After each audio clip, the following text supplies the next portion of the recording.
stocks sank and oil jumped above $100 on Thursday after US President Donald Trump vowed to keep hitting Iran. We're in great shape for the future. Trump said in a Wednesday primetime address the US would hit Iran extremely hard within weeks. He argued key military aims were close to being met and the conflict was nearing its end.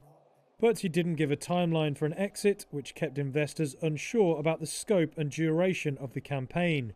Oil prices climbed more than 7% on Thursday, with Brent crude near $108 per barrel by early morning in Europe. It was driven by investor concerns Trump didn't spell out when or how the Strait of Hormuz would reopen.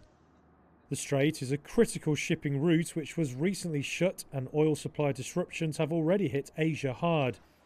Asian stocks were down after the speech, with almost all regional bourses in the red. Japan's Nikkei lowered by 2.4%, while South Korea's Kospi slid even more at 4.7%. Europe also opened with a fall of more than 1%, and US stock futures slid by a similar amount. A potential end to the month-long US-Israeli war with Iran had lifted global stocks and knocked the dollar off its recent highs in the past two sessions. That after a brutal March where soaring oil prices hurt risk assets.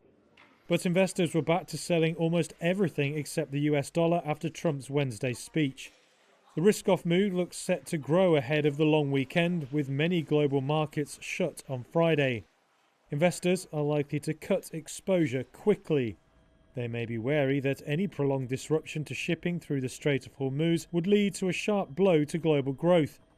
Trump said the US doesn't need the key oil gateway and it will open naturally once the conflict is over.